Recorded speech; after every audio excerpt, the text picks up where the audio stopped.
It's hot now. We're good? All right, we're good. All right, this is going to be good. But first, let me do the sponsors. Head over to www.johnbartoloshow.com. Go check out all the sponsors. Have to thank Gallo Technologies, Rhino Metals, Blackwater Ammunition, Galco Leather, Right On Optics, and today a special sponsor, Dark Alliance Customs. Limited edition hats available soon in black multicam. Today's debate is one we started to have offline with these guys. So I wanted to bring in two badass dads, badass dudes, two of the more badass dudes in my life to debate this topic. We're going to get hot and heavy. We're going to talk about OnlyFans and daughters. We got... Wait. Let me introduce my all-star panel. Don't blow this up. We got Coach Casey Halstead from 10th Planet. We have Jeremy representing Dark Alliance Customs. Represent. And his lead times are drastically lowered. Yeah, at least from 18 weeks to 17 weeks. To 17 hours. What? Don't say something. But listen, this is important. Wait. I want to open up the floor. So I want to set the context. First, everybody listening that doesn't know what OnlyFans is. OnlyFans is a platform that allows people to monetize their content, okay? It's a platform that was designed to help people generate revenue or money off of their content. Now, with that being said, it's taken on a dirty word format for so many people. But I want to first set the stage of what it is and what it represents. And obviously, to the adult industry, a lot of people have dived in because it cuts out a lot of the middle players in it. So obviously, it has a huge appeal to the adult side of the industry. The other side of it is I think that they would like to go mainstream and allow everybody to get on there to monetize anything that they're doing. Now, there's some gamesmanship involved, and I'm sure that it draws in a thirsty crowd. With all that being said, I'm going to bring in my panel and get their take on OnlyFans first, their individual takes on it without interruption. I'm going to turn it over to Casey Halstead. Coach? Well, for me personally, being a dad of daughters, I'm not really into it too much. I think I'm going to take the opposition today. As my daughter's sitting like staring at me right now. No. Listen, go uninterrupted. Give me your take on be honest. I know what your take is. Well, there's a bunch of sayings, anything that comes easy is probably not good. And I just think that once you cross that line, where's the end? Where's that road going to take you? And, I think I don't like it. All right. Jeremy? I kept calling it, what I keep calling it, only friends only or some shit like that for like ever. And my daughter was yelling at me and my wife was like, what are you talking about, old man? I see it like I'm an entrepreneur. You are too. I'm like, if you could make your money in a legal way and it's not hurting anybody, make your money. I mean, two very valid points, and we're going to get deeper. So my take on it, I'll come in last because I see both sides of it. One thing I explained to Coach was I see OnlyFans, and I'm going to be very careful how I choose my words because I know this will live forever. I see OnlyFans as a tremendous asset in so many ways because of the ability and ease to monetize content. Let me start there. Content. Removing all the BS and everything else from it. So whether you have jiu-jitsu videos, whether you have other things, right. Everybody takes a piece. Kajabi takes a piece. Everybody takes a piece of your stuff. And anywhere you host material, they're going to want to take a piece. Right. YouTube was amazing because it was the first platform to pay you for just putting content up there because they would run ads. OnlyFans is a way for people to tap directly into a host that allows you to put whatever up there. Now, of course, it's been exploited, and I see both sides of the coin. There is a slippery slope to it, and where it can become dangerous. Now, the other side of it is I see a lot of, whether it's women or men, I don't spend a lot of time perusing the men's pages, but I do see the ability to monetize your content. And I think some women do it in a very slick way in that they don't have to get completely butt naked. They ain't fucking on it. They ain't doing all this and that. There's all kinds of thirsty dudes that are willing to pay for someone to pretend that they're like one of the few that they might actually pay attention to. Right. I agree with that. And that's where, I think we begin to lose Coach and he goes down an impasse. Now, he has a really good take on it because having daughters, and I don't, disclaimer, but from a content creator... that I know about. But from a content creator standpoint, the value that I see in it is the monetization, which is really intriguing to me because anything that I feel allows the creator to make revenue, that's when I get excited.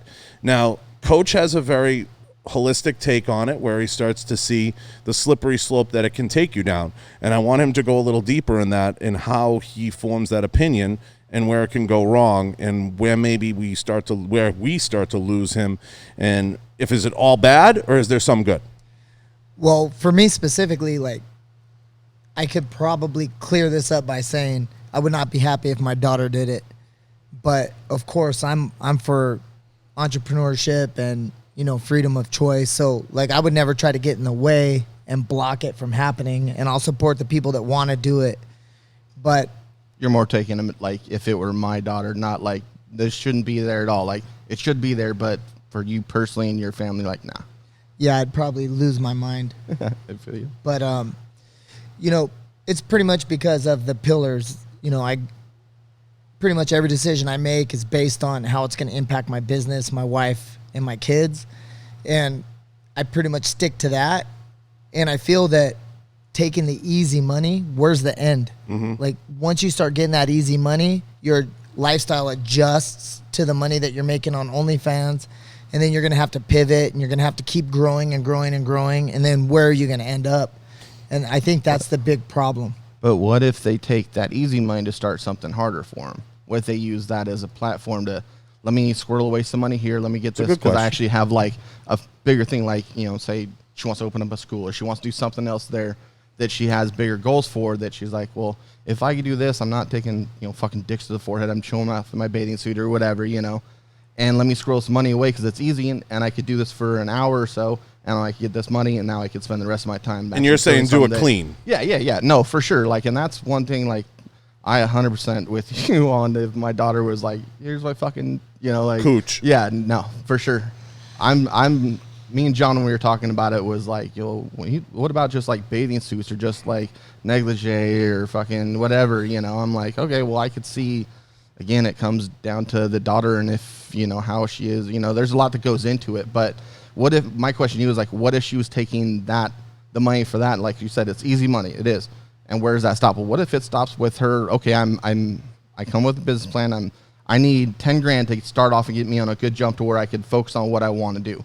What would you say about that? I would probably beat her and say, here's the money. Yeah, here's the money.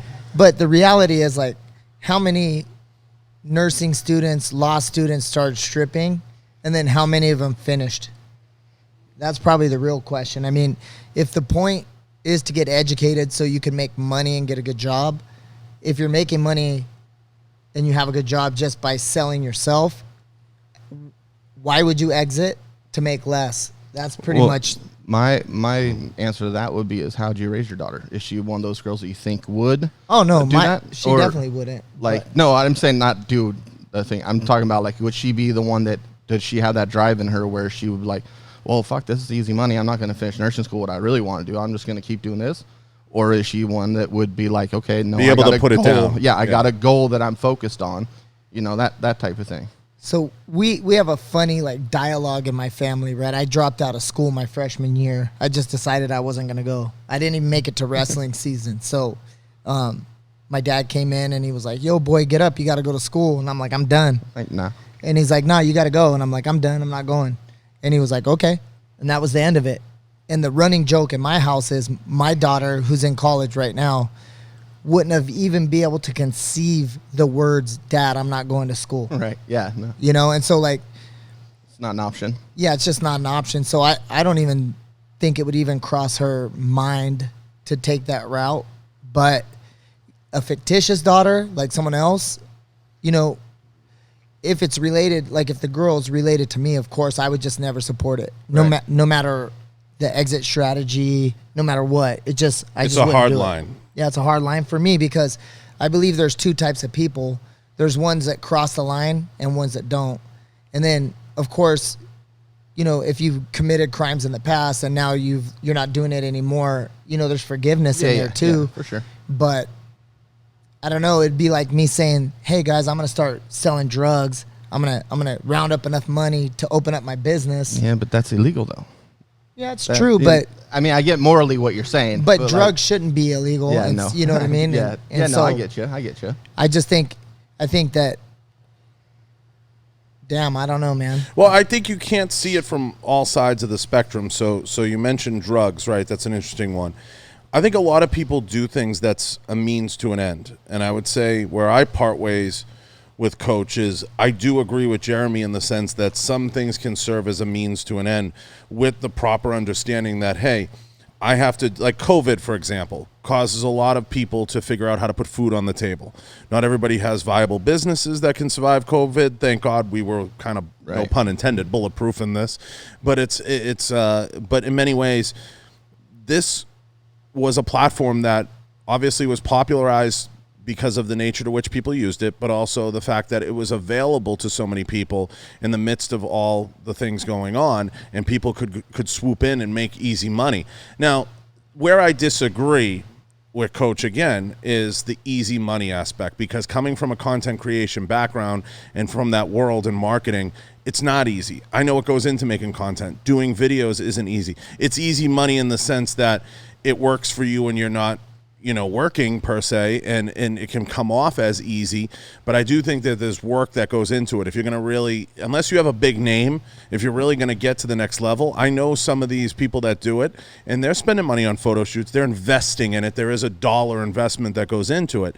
And I think that you can't dismiss one side of it and say, well, I accept all the bad, but I'm not going to understand any of the good.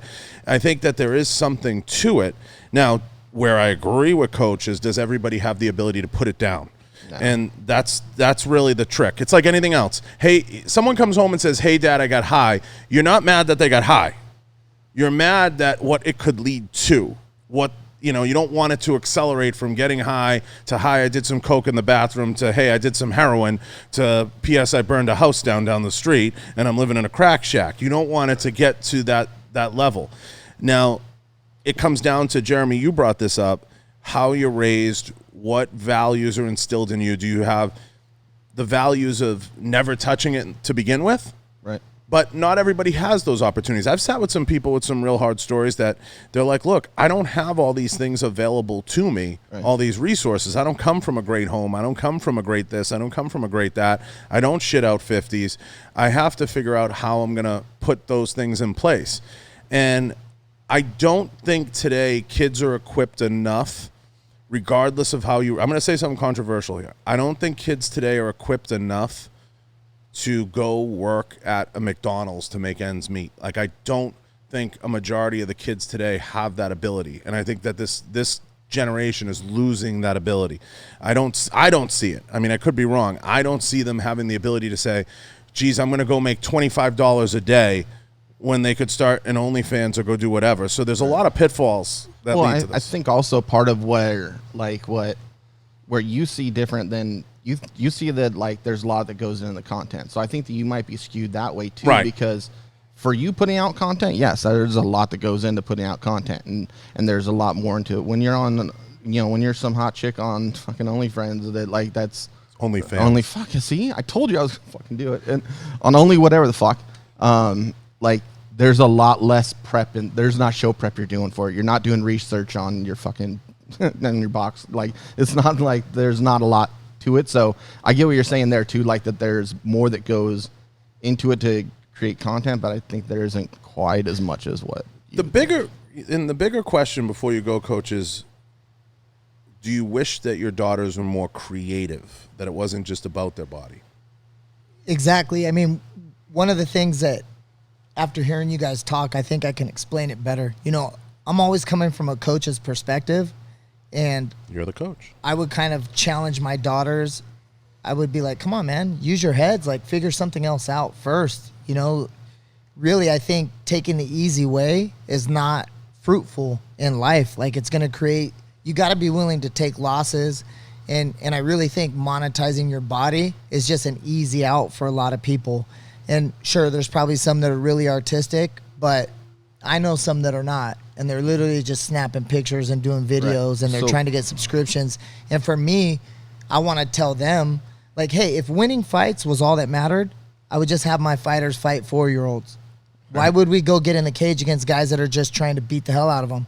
You know, so like, if to me, that's kind of like someone who's smart, brilliant, good looking, just kind of reducing themselves down to the very bare minimum and just monetizing themselves. And then once you cross that line, it's just super easy to keep it going, you know? Right. Well, what would your take be on then if, so she has, let's say she has a final goal. She wants to open up whatever the fuck it is. And it's easy, like you said, it's easy money to go there. Let's figure out another way of going about it. Whether that's, you know, getting a loan from a family member, doing something like that to help get you there. If you don't have that option available, how would you steer someone into, like, I want to get a business started, I want to do this and that, but I can't work in a McDonald's that's going to take me a decade to do that. You know what I mean? Copy. That's the argument that, like, a lot of liberals are talking about right now. You know, I'm a guy, dropped out of high school, you know, came up, you know, the checkered path, for sure. Mom on drugs, dad out, no one in the home. Yep. Ended up going to prison for 3.5 years from 17 to 21. Came out, and I just never looked to anyone to help me. I'm the same way, yeah. And I built myself, For sure. and I took a lot of lumps, but, you know, I would just say life, it's part of the process. You got to pick yourself up. You got to make it happen, and quit bitching. Yeah. You know, you're responsible for your own happiness. And, you know, if you're going to take the easy way out, if life was all about never taking losses, then, you know, that's how we end up with all these snowflakes. Oh, yeah, you know, for sure. I took tons of hits, and I continue to.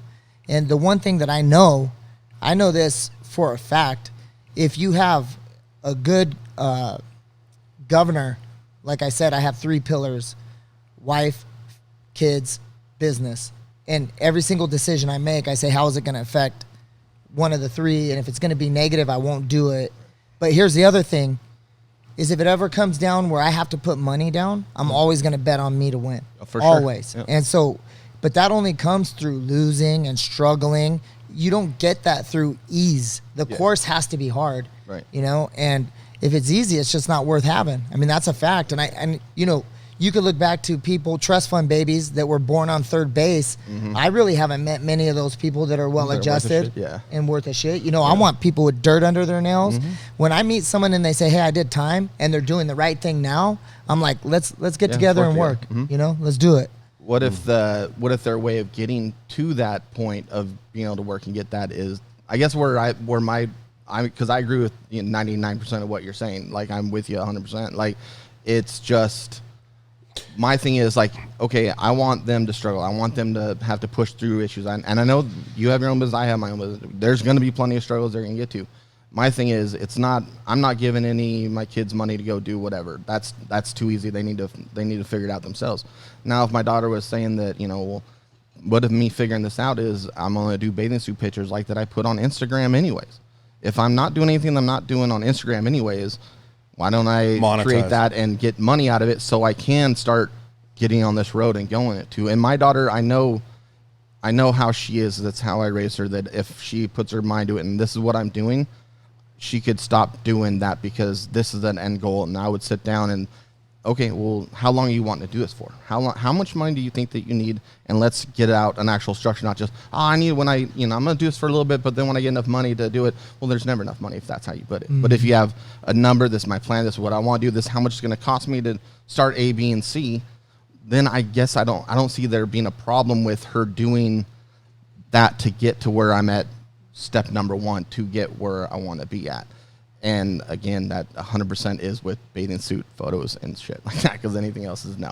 Yeah, copy. I mean, I'm not completely against other people doing it. This is just a personal thing for me. Yeah, for sure. And if if I know you, if I love you, I'm going to challenge you to use your brain first, always. And I'm going to say, listen, you don't need to do that. This may be the quickest way from point A to point B, but the quick way is not always the right way. Yeah, for sure. You know, and we should always search for the struggle in life. Like I'll use jiu-jitsu as an example. When I'm in the room training, I'm never going after the easy person. Yeah. And every single day, I want to get smashed. I want to get beat every day, just because it lets me know where I'm at, you know? No, I tell my son the same thing. I'm like, if you've never lost, you've never tried. Yeah, exactly. I'm trying to take losses 10 times a day, you know? And so I would encourage the people that I care about.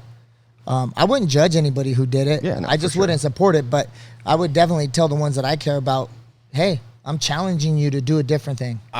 Don't do this. I want to throw a question at Coach, because I'm always obsessed with content, marketing, and pathing. He knows this. That's a word that's going to hit home with him, the path. I always ask, what's the path? And if I get a look back like, oh, no, when you get there, you get there, that answer is not acceptable to me. Right. It's an unacceptable answer, because you have to have a path. Show up 20 times, I'll give you a stripe. Show up 5 times, I'll give you a slap. You know, I need to know the path. Maybe through a lot of these platforms, the pathing has changed. And we've seen this with the failure of print media, especially in our business. I don't even have to get into the car business, the surfing business, everything else, because those are already done. We're already seeing it in the gun business now and fitness business. Shit, I don't even think there's a Black Belt magazine anymore, is there? I don't even know. Who knows? Yeah. Is there magazines? Yeah, that's what I was going to say. No one gives a shit. What's the magazine? Yeah. So we're seeing pathing change. And what I'm getting at is, what if one of your daughters comes home tomorrow and says, Dad, I want to be a model. And I want to just model stuff. I want to put stuff on. I want to model. And I just want to make money doing that. Is there a problem with me monetizing that? Yeah, I'd probably have a problem with that. But how would you deal with it? And what would the reason be? What if the reason why she wants to model is because she wants to get into the fashion industry, right? And that's a way of getting into it. She wants to have her own line down the road. I want to have my own line. You know what I mean? Got it. So the way I raise my daughters, I've always told, like, I'll just use my 18-year-old for example. So there was a time when she wanted to be a cheerleader, and I said, you are not going to be on the sidelines cheering on other people. If you want to be competitive, you're going to be inside the lines competing. And just for me, just in general, I want them to start with their brains and then move on from there. Like, I want them to create something and actually use the intellect. Like, here's an example, just how I believe, right? So waiting for your child to bring home a stolen bike to tell them that it's wrong to steal a bike, that's the wrong way to do it. So I'm constantly with my kids, like, instilling value, and, you know, it's my job to proctor them and make sure that they're going to be like solid adults. So for me, again, I would use the modeling thing exactly like the OnlyFans thing. Of course, I would never disown them. I'd be very upset, but I would encourage them to do something different. Yeah, I don't think it's grounds for disownership unless it got to the raunchy side. But, you know, I mean, I take a different take on it. I don't think it's a disownership thing. It's kind of like, you know, my criteria for losing friends, you know, is a good one. I got a way to explain it. Go ahead. So if you're, I mean, I'm not religious, but if you're God-given beautiful and you're using that to monetize, you haven't developed the skill sets required, you know? So it's like, I don't want them to monetize their natural beauty or their bodies or their femininity at all. Like, I want them to create and build from their brain instead. It's the harder route. It takes the longest to get there, but I think at the end it will be way more rewarding. I think there's a lot of industries that females especially would like to be in that use their brain and would be getting to, you know, really use their full potential, not just their looks, but there's a means using to their it. look. There's a way of getting to that to help them get there, you know?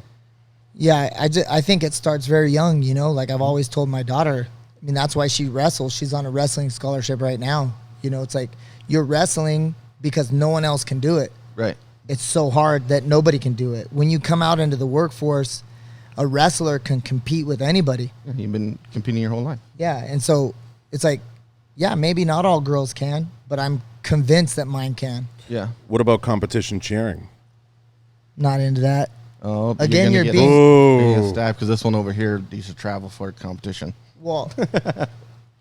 You And put a trap on me. I put a How trap dare on you. you, rat bastard. But because I think it's about I think it's about seeing all sides. I think there are all sides of it. She'll stab you. And no, I think in understanding all sides of it. I think there is truth to a means to an end. I think what we're getting at is the bigger part of the debate is knowing when it's too far and knowing when to pull the plug and knowing when maybe you're not ready yet mentally for that platform, and maybe I'm not. Maybe you're not. Maybe we're not ready for that platform. Like maybe we are the old guys in the room now, because there's certain things that are a bridge too far for me. TikTok's a great example. I'm never going to be great at TikTok. I can't do naked cartwheels. I'm sorry. I'm not getting up there and doing 15-second dance-offs. It's a bridge too far for me. I am intrigued by the platform because you can monetize content just like Kajabi or certain other things. And while I agree with Coach, I think there's a lot of ways to monetize your content that go beyond just utilizing, hey, here's a picture of me in a bathing suit. Now, if you said to me and sat me down, I want to be a model, I want to do this is a career I want to go down, and you were able to make an extra $500 or $1,000 or whatever a month doing that, I don't see the problem in that if that's the approach and that's how you're doing it. Now, if it goes from modeling to you're getting butt naked and showing your coochie, then I have a problem with that, and that's probably going to be an issue with me. But I do see some value in the platform and what it can bring to bear for some people. I'm not prepared to throw the baby out with the bathwater.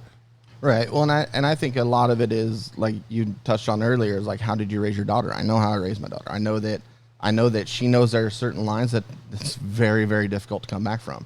And my thing is, if I've raised you right and there's always that cliche, I'm just stripping to get through school, and and now she's 45 years old and she's still fucking dancing for dollars. Yeah, exactly. Where I know slippery that, slope.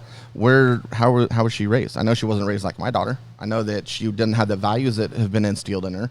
I can't fucking talk, but you know what I mean? Like, so my thing is, I know that how I've raised my daughter. I know when she knows the line and that there's not a line that you cross. And I've seen it time and time again with her on stuff, So my thing is, like, if you could put it on Instagram without having your post taken down,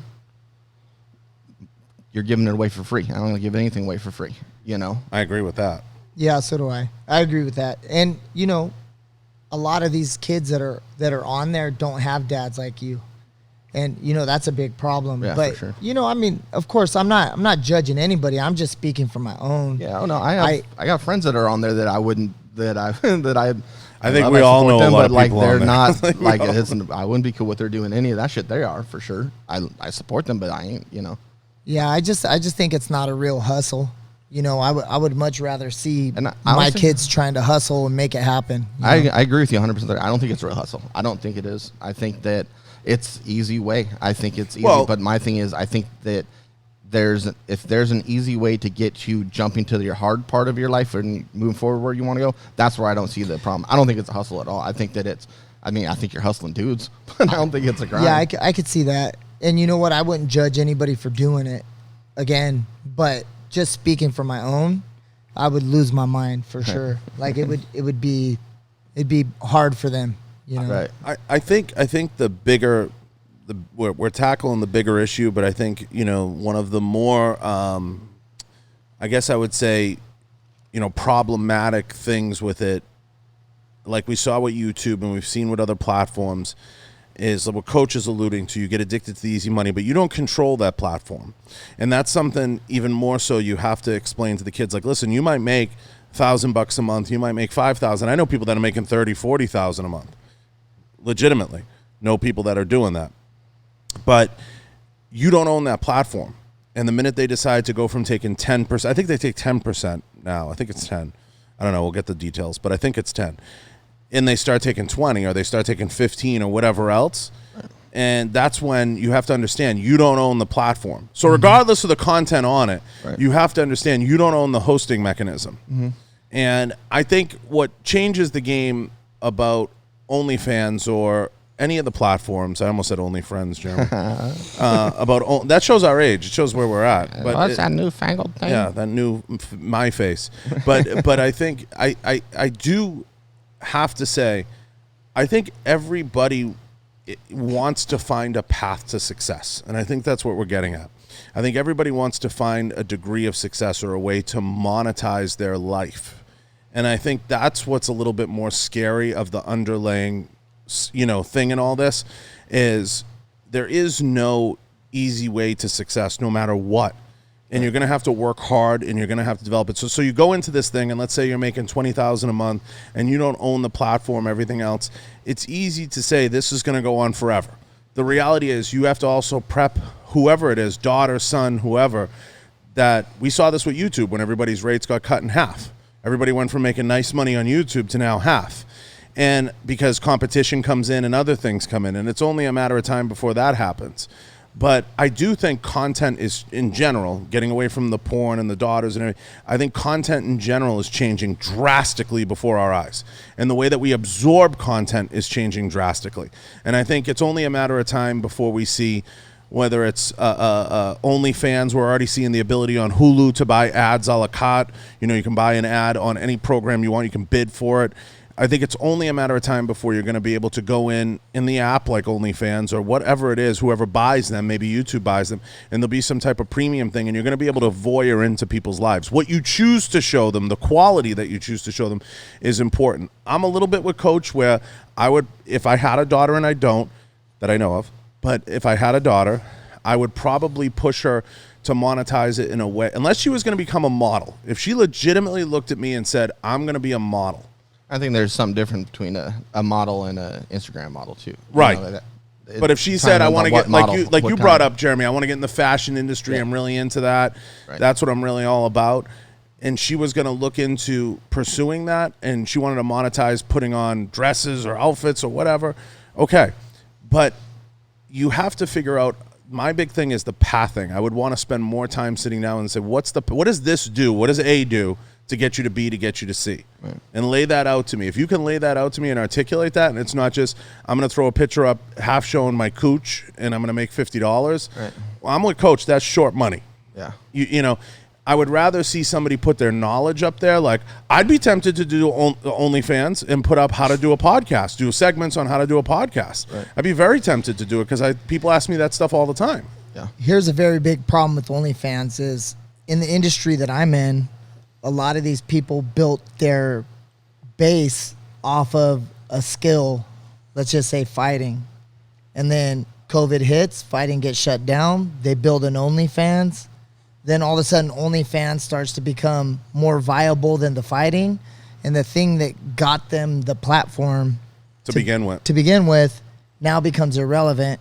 And the easy money, I mean, I can name a bunch of examples of this. I know where you're going with won't this. Do you're it. not wrong. And so, like, for me, that's just a danger because, if you're a fighter or a competitor, you have time limit.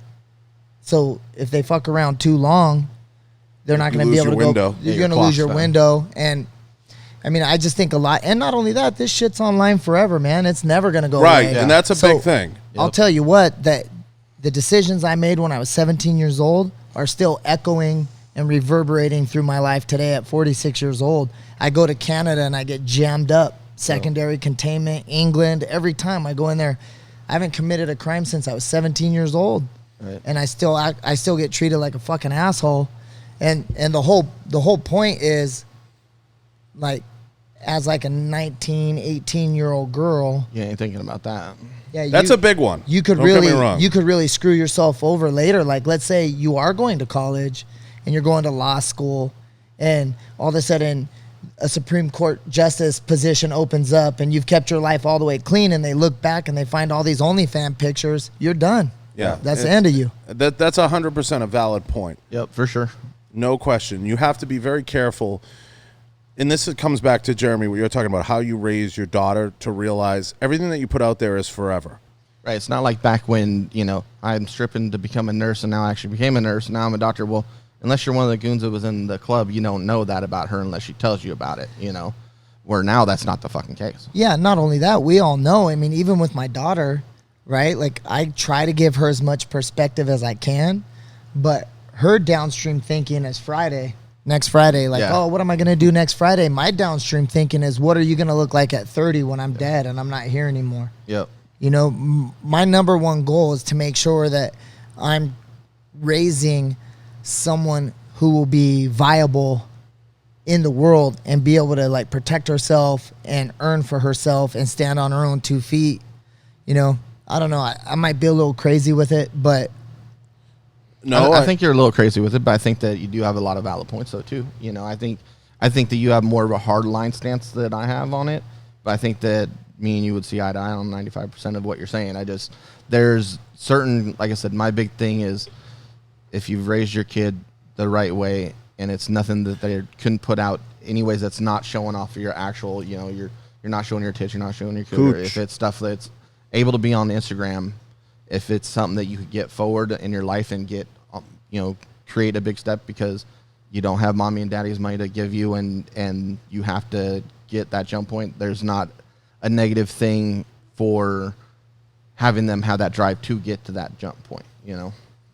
yeah, I agree with that as long as it's not my kids. Right. I say that all the time about shit. No, that's fine for you to not my kid. I think the big thing we all can agree on, it's a universal truth, is kids today. We all want to see you do naked cartwheels? No, never. I don't even know if I could do a cartwheel. That would be fucking hilarious. You shouldn't do it now. I can barely walk. No, I definitely shouldn't do it now. But I think the thing we all can agree with is kids today, and this I think is a universal truth, they don't fully realize that everything that they do put out there is forever. I think that there's this like casualness to everything, and we've all, and I said this to you, looked you in the eye, we've all, everybody, whether it's something we said, a picture, anything, we've all learned the hard way.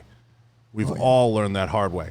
But we were raised in a way that we learn it once, whether it was something we did wrong, whether it was something at 17, whether it was something we sent out, whether it was something we said to somebody, whether it was a relationship lost, we've all learned the hard way. And these kids just don't have enough of miles on them, some of them that we're talking about in that 16, 17, 18, 19-year-old age range. They don't have the mileage, they don't have the tread on their tires yet to understand, like, some things you can't come back from. Exactly. Again, though, that comes to how did you raise them? Did you, while they were coming up, did you let them learn the hard? Well, I think you still got to learn that on. I think you still have to have that happen to you. Yeah, no, for sure. That's what I'm saying. You just want to mitigate it. You just want to mitigate. Yeah, that's what I'm saying. Did you let them live life enough to where they did? Like, no matter how good coach you raise Abby, there's some things she's gonna learn the tough way. So we actually have this dialogue. Decision fatigue is a real thing, and so I set the table for her because she just went to college, you know, so she's not. It's scary for me, right? So I'm like, listen, date rape's a real thing. Yeah. You know, it really happens. It happens to everybody. I mean, the percentages are so high, and I'm like, so I'm gonna make a false scenario for you, and it's gonna be very extreme, but it's like, you wake up at 9 a.m. on a Saturday. There's a football game. You and your girls at your sorority start day drinking, right? Then you go to the game. The game's over at 7 o'clock at night. You're hungover. Woo! Your friend Susie met a guy named Steve, and then you guys have a couple more drinks, and Susie wants to go bang Steve, and Susie begs you to go with Steve. You're hungover. Your head is hurting. You go over to Steve's apartment. Steve and Susie go into the room, and there's 4 roommates that Steve has that are sitting in the living room, and you're stuck in the living room with 4 people you've never met. Yep. And Johnny says, hey, you look like you got a headache. You want some water? Let me get you some water. You wake up naked the next morning and you've been date raped. Yep. I'm like, typically you would never put yourself in that position. Right. Like, you'd be able to say no, you would be able to fight that off. Right. But you're a good looking kid and you're putting yourself in a bad position, and minute by minute, decision by decision, now all of a sudden it's 4 a.m, you're just not as sharp as you used to be. Yeah. You know, at 9 a.m. And it's like if you think that this cannot happen to you, you're absolutely wrong. Yeah. And so, like, I've raised her the right way, but knowing she's in college, this is a reality. This can actually happen to her because she's also been taught to be fiercely loyal. So if Susie really wants to go bang Steve, Right, she's going to go. Yeah. She's going to go. And is she going to be able to fight off the onslaught of dicks getting thrown her way throughout the whole night? And Dicks. you know, I mean, this is something that we talk about all the time. Right. And it's like, And you should. It's but something one bad decision, one poor mistake can change the way that you relate to men for the rest of your life. Yeah, for sure. You know, and so like for me, I know I'm a little crazy. I have like a little hardline stance, but I told her, like, I'm prepared for you to hate me half the time. Yeah. Like, I'm good with that. Like, Yep. if you hate me 50% of the time, that's good. You just need to respect me and know that I love you. Right. When you get older, you'll see. Yeah, and you know, I might be wrong. I might be raising psychopaths. Who knows? No, because I Only agree time with you. will tell. I mean, I agree with you 100% on all that shit. I always, my daughter and my son, I always run into drills about stuff, about thinking when, you know, and this was shit, probably like 10 years ago that we were in California, and my daughter and son were both at the ice rink, and there was a restaurant down the way, like it's in the same parking, you know, like it was across the parking lot, and they were going over. What the hell are you doing? Sidetrack? No, get your meth. Get my mouth. So literally, it was like across the parking lot, and they were supposed to go there. Well, then they heard like a gunshots that were there. So literally, my daughter grabbed my little boy, and they went from pillar to pillar to pillar until they got to where they were able to get back inside. I'm like, you thought when I was telling you all this stuff that, oh, that's not gonna happen, Dad, you're being overreactive. Well, because that and all that preparing, all that stuff, when something did happen, you knew how to handle you and your brother and what to do it to make to where you're not just someone out there looking around like, well, what's happening right now, Pop? You know, like, so I 100%, that's, you should be drilling. That's part of how did you raise them, that, you know, and that goes. What's a the long first thing I gave Abby when she went to college? Pepper spray. Pepper spray. I said, use it often. Use it often. Yep, it all goes into how you raised them, you know, and obviously you've done well, you know, and it's that, like I said, it all falls on how you raise them. Did you raise them enough to be able to think about these things and to learn about it? And, you know, I mean. So what's the verdict? Is OnlyFans still all bad? I know that for my family, yes. I know that. Yeah. Listen. Porn is not all bad. OnlyFans is not all bad. You know, drug use is not all bad. You know, like, I believe we live in a gray world where things overlap and there's reasons you do everything. But for me, I would just challenge my children to find a different way, a better way. And because it's all about who you're going to become later and not where you are right now. And so for me, I want to have like really good building blocks, and I want to make sure that we're not building houses on a poor foundation. So moving forward, you know, take the hard road all the time and get beat up and lose a bunch of money and struggle and make it happen and use your brain and know at the end of the day, when you're looking back at your life, that you didn't sell yourself out. You know, that's just kind of my position, but my position is not for everyone. It's just for the people that I can influence. And, you know, of course, even if they did decide to do it, I would never write her off. I'd love her and support her. Right. You know, I would just find a way to try to see it her way. But, you know, initially it would probably be pretty hard to deal with.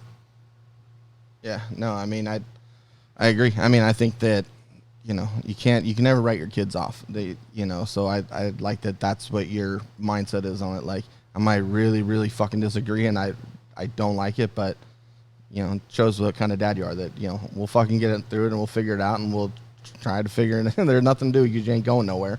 You know what I mean? But you know, I don't think we got anywhere, John. Because I'm the same mindset. So it's not necessarily about getting anywhere. It's about offering to anyone listening the points and counterpoints of how we're going to view things. I don't think I'm not sure anybody fully changes anybody's view on anything sometimes, you know, unless there's a lot of fact built into it. And this is just too much of a mystery and an enigma wrapped in a riddle. And I think people, to Coach's point, are going to always take a hard line. And then to your point, Jeremy, I think people are going to see the value in it depending on where they're coming from. I don't agree with Coach on some things because there are some things that I see value in monetizing. I'm not someone that necessarily agrees that You can't be, say, for example, I'll pick on you, a competitive cheerleader or certain things, or I'm not somebody that agrees that maybe modeling is an avenue and you can make some money doing it. Now, we're creating perfect scenarios, right? Perfect scenarios for drug addicts, perfect scenarios for failures, perfect scenarios for success. And there's not the perfect scenario. If that was the case, I'd have $1 million a year hosting a podcast. But the reality is, it is a lot of work no matter what path you choose. It's not going to be easy. Right now, OnlyFans is flooded with all kinds of chicks getting naked and doing whatever. And competition's only going to get greater, and the cream is always going to rise to the top. That happens in porn. That happens in everything. And it's not going to be something that's as simple as I'm going to show my cooch, which plays into your point. It's not necessarily going to be, hey, let me just do this and this is going to equate to an easy buck. Right. I think you have to, it's getting so competitive now that you have to have your niche. You have to fit in somewhere. You have to have your skill sometimes rise to the top. I do believe that you can do something as a means to an end, and if you have that end in mind, I have friends I know that got into it and they have a plan and they have a path, and every time you talk to them, it's like this is what I said to Coach. There are some strip clubs you go into, and this is the thing. There's some girls, like, they're working. They're not there doing coke in the bathroom. They're working. They're going home with a fistful of cash. They know exactly what they're doing, and they're playing the game. Am I saying it's right? No, but you respect the hustle. They're going into it, and they know how to pull a buck out of you, and they know how to make a buck. Is that the path I would want for my daughter? Is that the path I would want for even a friend? No. Or see any of my friends' daughters do that? No. But I respect that they know that they're working, and they're there to make $1. Does that make it right? That's the $1 million question. I have a question for you. Shoot. I have a question then a statement. So my question for both of you actually is where you end up, what's important, or the way that you get there? Which one's more important? I think that that's a hard one. I mean, I think that your final goal is always important, where you're going to be. Now, if you finally get there because someone gave it to you, then no, that's not. I don't think that that's the most important thing. I know where you're going with that. I think that you need to struggle, and I think that the whole path on how you get there makes you appreciate that even more so. But if you create it, if it's such a hard situation that you're not able to get to that final goal, then I see that as a very negative thing. Then either you failed and you didn't push through that failure, or something came along the way. So I think that it's kind of both there. I think that the final goal, you have to have that drive to be focusing on that final goal. But if that's all that you care about and you're willing to, sacrifice your morals, or you're willing to sacrifice this to get to that goal, well, you fucked up. That's not that, then that doesn't matter, I agree with that 100%. And so when OnlyFans and how it pertains to me is it's my job to instill my morals into my children. And so, like, although I do not disagree with OnlyFans, to kind of like wrap this up, it's my job to put the morals into my children. And then when they get old enough, I'm still like paying for 55. Her college. I'm paying for half of her college. So when she's 24, when she's 30, she's out of school and she's like on her own, then of course, like, the hands come off, and she can kind of make her own decisions then. The other thing was a statement you said earlier, like, we're lucky that our businesses survived COVID, that we were bulletproof. And it kind of goes back to this whole thing is I don't think anybody sitting at this table is lucky. I think that we've all been pretty ways worked around it. We've always worked around it. We've stayed hustling and we stayed grinding, and basically the ones that were not sharp, those are the ones that are going out. So I just want to give you two credit where it's deserved. It had nothing to do with luck. It had to do with positioning yourself and making sure that you got it. Gotta catch it, brother. That's it. There's a lot here. So, and let me say to my daughter who's looking at me right now, there's a very fucking hard line still. It's just slightly different than his. Very still. Yeah, but your perspective is good. Yeah. Like I think it's probably better than mine, just because you're a little bit more well-rounded in that, and I'm a little bit like too rigid, I think. But I don't think at this stage of my life I'm going to be able to ever change it. But right. I can see I could see the importance of being a little bit more flexible for sure. Right. You know. So I'm looking for something that I wrote up a while back. I gotta find it because it's gonna kind of speak volumes to this. Words of wisdom from Bartolo. Words of wisdom. So I do want to tackle your question. I just want to tackle it the right way. So first and foremost, I think that you have to you brought up luck. So I have to address luck. And I've said this before. This is my quote. I said this on the Mike Chiesa podcast, so you can go back and look at it. Luck is the marriage of hard work and consistency coming together over time. That's what luck is. People say you create your own luck is the quick one. But it's a marriage, okay, of hard work and consistency. It doesn't just happen. Do you need a little bit of luck? Yeah. I'd rather be lucky than good. I'll take luck any day of the week and twice on Sunday. Because when it hits, it's like lightning. And I'll take it. But in my experience, it pays to be first, not right. If you're first, go back and look at anything that's been insanely successful. Amazon revolutionized how things were bought online. Was that motherfucker right at first? Hell no. He was selling books. It was horrible. He was in a cave selling books, but he was first. And he changed the whole way people bought things online. So it really depends on your definition of, fuck you money or getting to a certain level. Now, you can inject the morality into it at any point and pull that card and say whatever. But the question remains, it's not me forming an opinion on this per se. It's more me just blasting this off from a hilltop. Do you think Kim Kardashian gives a fuck that she did a porno? I think she gives a fuck because I think that she was extremely happy that she did it. I think that, and she's a billionaire. Yeah. I mean, she's just shy of it. So what I say is, but like I said, Coach, you could put the morality into it at any point. But it pays to be first, not right all the time. That's just a capitalistic fact. If you're the Gracies, you're first. And there's a lot of people that question the Gracies' morality when it comes to the university, the online stuff now, but now they look like revolutionaries. So what I'm getting at is you can't, I said this earlier, throw the baby out with the bathwater on things all the time because you never know what they'll evolve into and what they become and the delivery system that's involved. Doesn't matter. I wouldn't sell my soul for a quick buck. It wouldn't happen. But is putting, for example, I'm going to be an example in your world, is putting jiu-jitsu online, 10 years ago, that was considered selling your soul. Now, if you don't have something online, a tutorial, something, a video, you're behind. Well, no. I mean, putting jiu-jitsu online is good. I'm just saying, I'm trying to give like a little context to it all, little context. And I'm not saying it's the same thing. I'm saying I'm just trying to suck the morality out of it for a second, just to give a little bit of deference.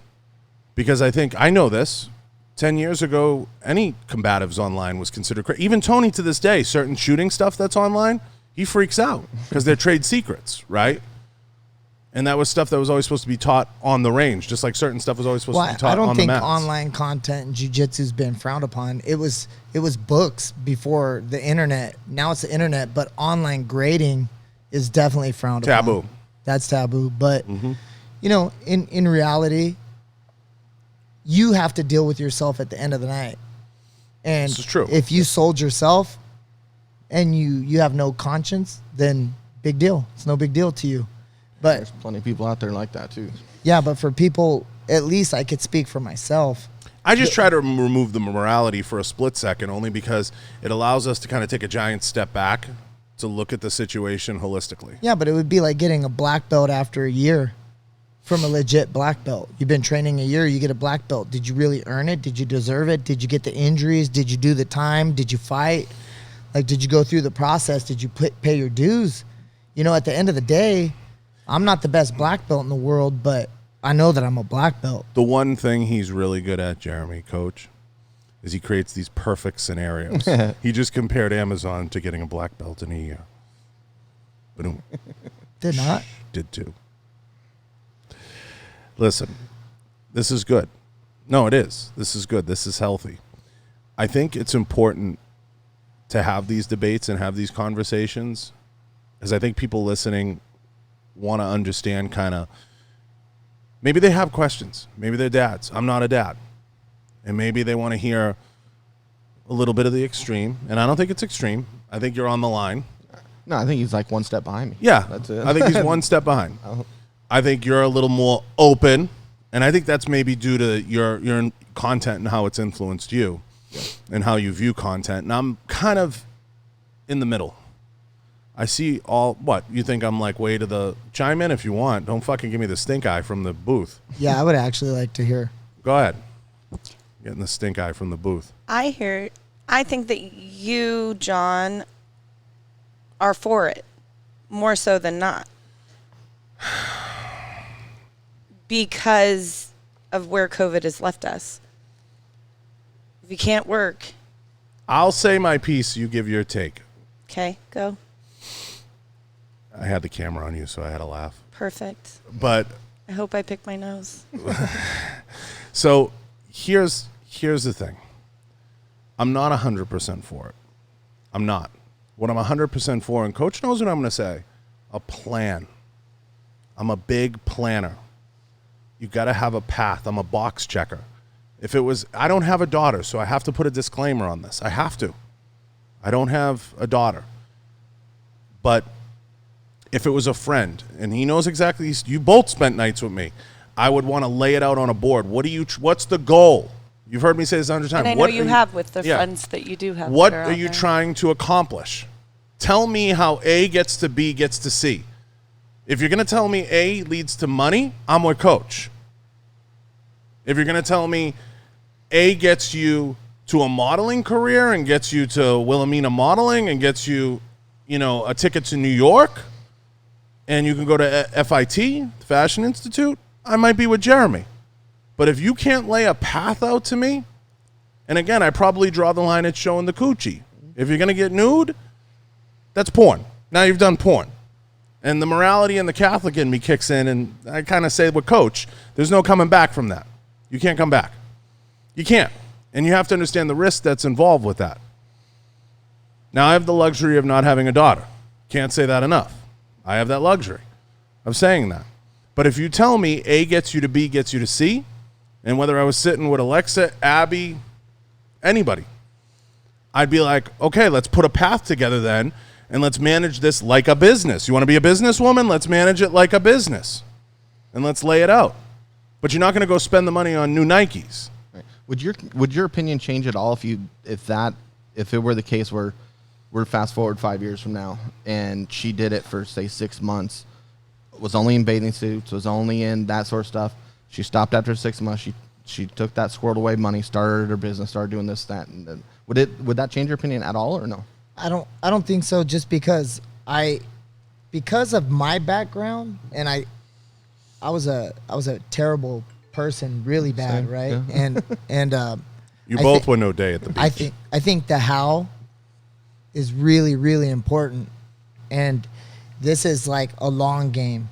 This whole life is a long game, and I want to make sure that every step along the way is built on a foundation. And like I said, it's the foundation that I've created. Probably the most powerful day was when my 18-year-old was born. I realized that life wasn't about me anymore. Mm-hmm. It was about her. And I took my job as a dad deathly serious. I was a single dad for a while with her. I left her mom when she was 14 months old, and it was just me and her. And I literally spared no expense. She goes with me everywhere. And, for me, I just think that the how you end up where you are is part of the path. Right. And, I think it's really important. So, like I said before, of course, I would adjust my thinking to continue to love my daughter. Right. I would never defend a position to the point where my daughter and I would not love each other. Right. Yeah. Just because I'm not an asshole and I'm not dumb. But if everything just went the way that, like, I think would be best for her down the line, it would be go to college, develop your brain, get out, start working, take some lumps, adjust, learn, pivot, move forward, keep growing. And then, you know, it's also part of the reason why I'm so conservative as a businessman is I'm going to make sure that when I die, my kids spring forward off my death. Yeah. Like, I'm not driving a $150,000 car. Right. I have a Tacoma that's older than Abigail that's been paid off for years, you know, and I'm squirreling away money because it's going to be bad enough on my daughters when I die.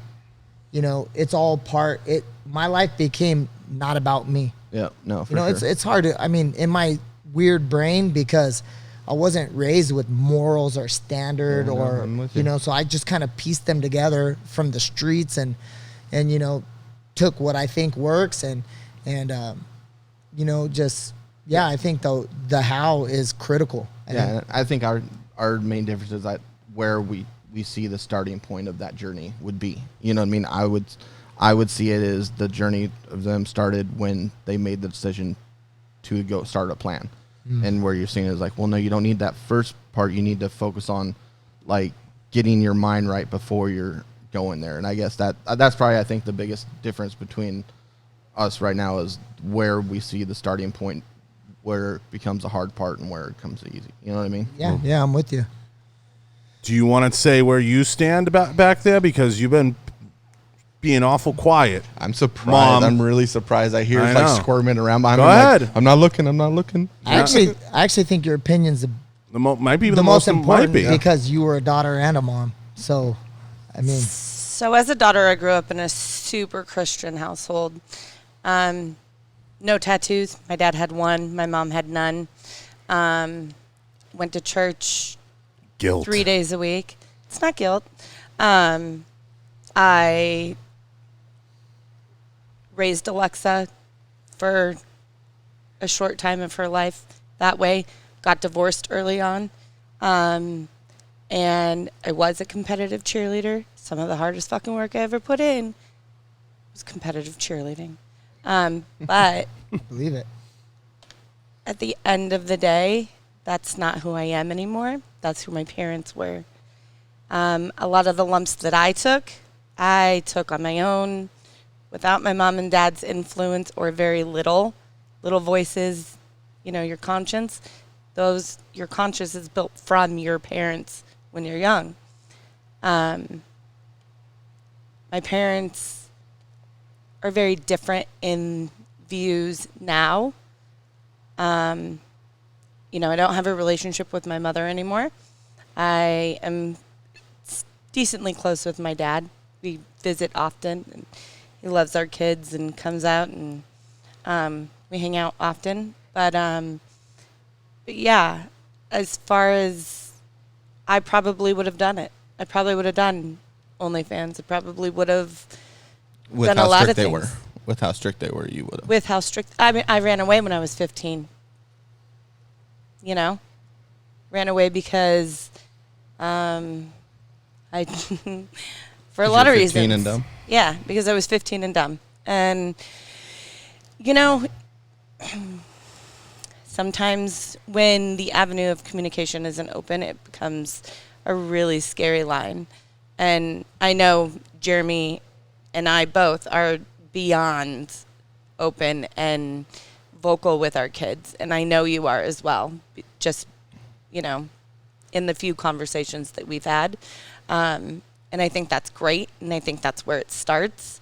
But I also think that they are gonna do those things, and they're gonna fuck up, and we learn from them. And I mean, I know I did because I have a very responsible 19-year-old, you know, that I don't have to worry about.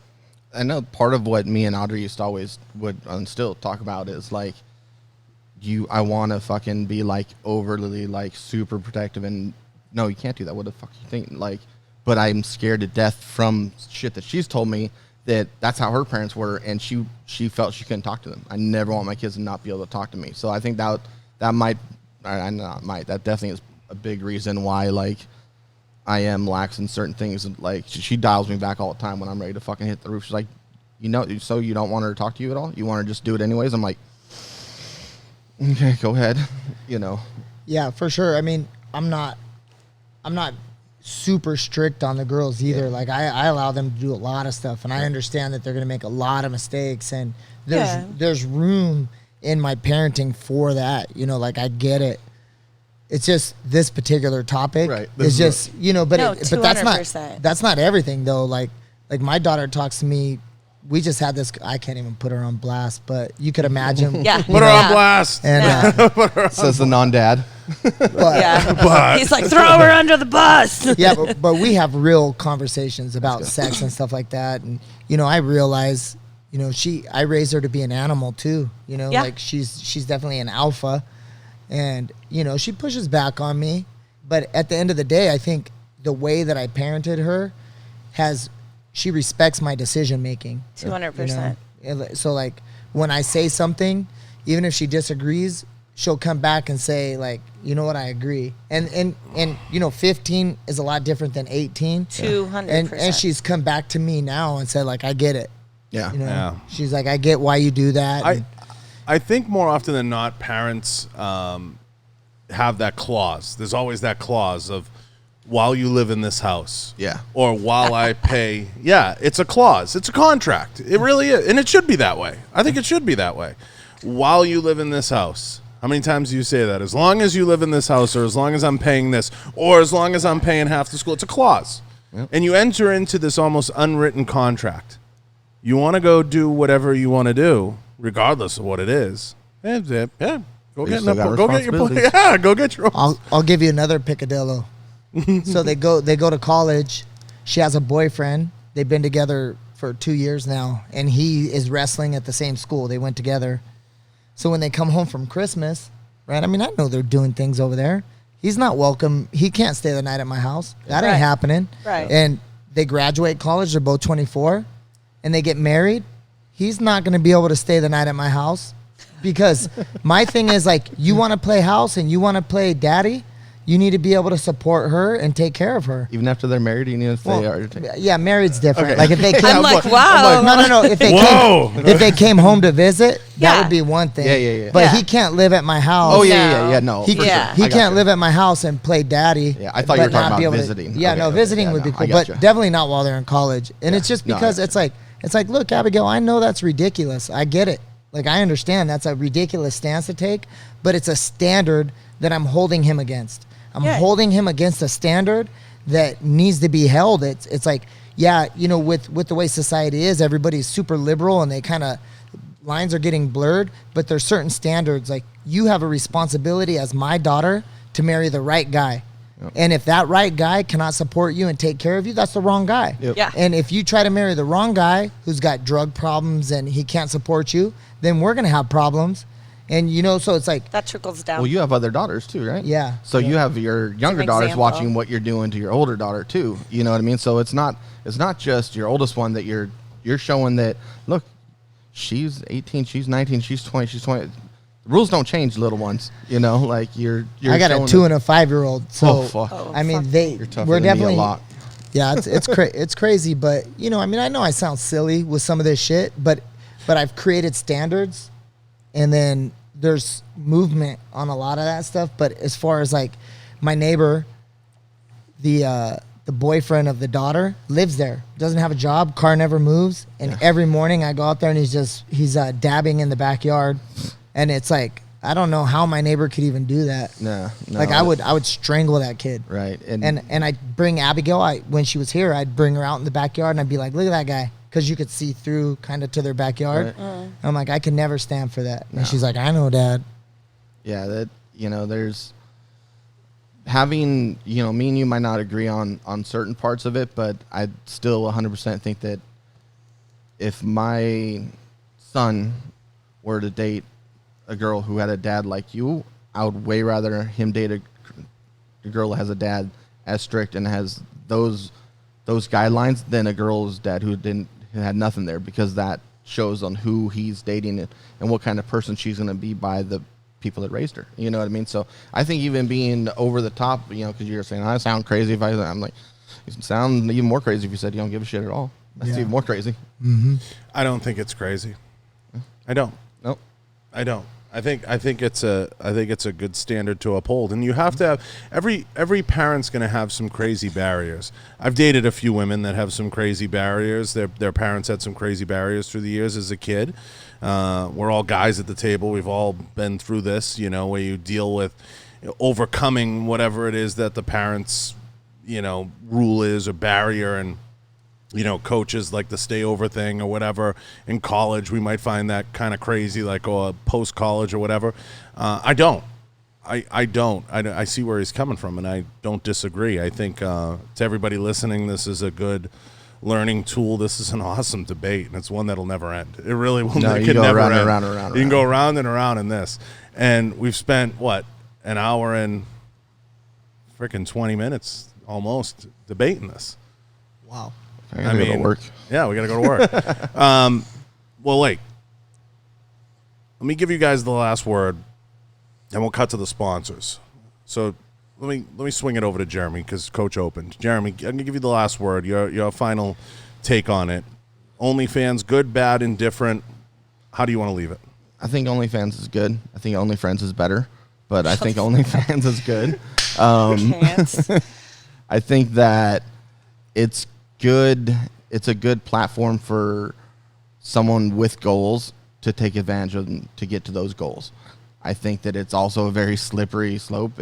If you don't have the right mindset, if you don't have the right values instilled in you, I think it could be an easy way to fuck up as well.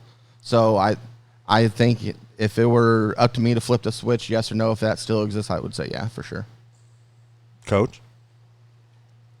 I think OnlyFans is good, but I also think that, like, as far as like a dad goes, for me, the transition from parenting to confidant, where that transition happens, you know, as they get older. Like now that I'm thinking about it, if Abigail was in her 30s and wanted to do that, I really wouldn't I'd be disappointed. You know what I mean? But like right now, while I'm still actively parenting her, that's where like my influence would come in. So like if she was older and like providing for herself and did it, I don't know. You wouldn't like it, but I wouldn't like it, but I wouldn't be able to take a hard line stance. So like something that I'm struggling with is going from parent to the sounding board. Consigliere. You know, yeah, the consigliere for sure. But you know, we'll figure it out. I'm going to give my quick and dirty, and I'm going to draw a comparison because I don't have a child that we know of. That we know of. But I'm going to say a lot of people approach me and want to have the steroid conversation. Performance-enhancing drugs, right? They have kids. You? Me. They have kids. And they want to talk. They want to ask basic questions. And I'm going to say what Mark Bell already said in Bigger, Stronger, Faster, and what's been said 100 times. There's a big difference between someone who's older and someone who's performing at a high level. I'm not pointing at you because you're older, but I'm saying to your point about someone being in their 30s. Someone being a little more mature and understanding that maybe Alex Rodriguez doing performance-enhancing drugs to hit 50 home runs and make $50 million. If I, as I said before 100 times, if I put a briefcase of $1 million, there's a lot of guys that would get on their knees and start doing you know what, okay? Because there's a big difference in that, and the temptation and the cash and everything without the morality injected into it. Because we're talking about life-changing money. Joe Rogan just got $100 million, and people are talking about, oh, wow, you know, Spotify, you know, sequestering a couple of his podcasts. $100 million changes generations of wealth. In the end, does he care about that? We'll find out. We'll see how far that goes, and they're talking about people revolting and all this. But when it comes to performance-enhancing drugs, which is something I do know something about, when parents ask me, oh, my kid, they're 17, they're 16, they're this, it's the same thing I would tell Jeremy if he came to me tomorrow about, you know, James. I would say there's a big difference between a kid in high school and someone who's trying to go from high school to college or college to pro level. It's a huge difference. And if that little 10% makes all the difference in the world between them getting a full scholarship, which could be to Boston University, which could be the equivalent of hundreds of thousands of dollars, which I don't have to tell you what BU means in the hockey world. It's a huge difference, and it's something to consider no matter what. Almost no matter what. And I say that looking in Coach's eye, almost no matter what. Because if I held that briefcase of money in front of you, you'd be like, nah, we got to think about this. Let's talk about it. And that's why we have these debates. And that's why we have these conversations, and it's not for everybody. It's not. You know? I was fortunate to be able to monetize my body. The fitness world. Fact. You're a whore. Oh, that. Fact. Oh, that part. I thought you were talking about the room. But fact. I was paid by fitness companies to be in shape.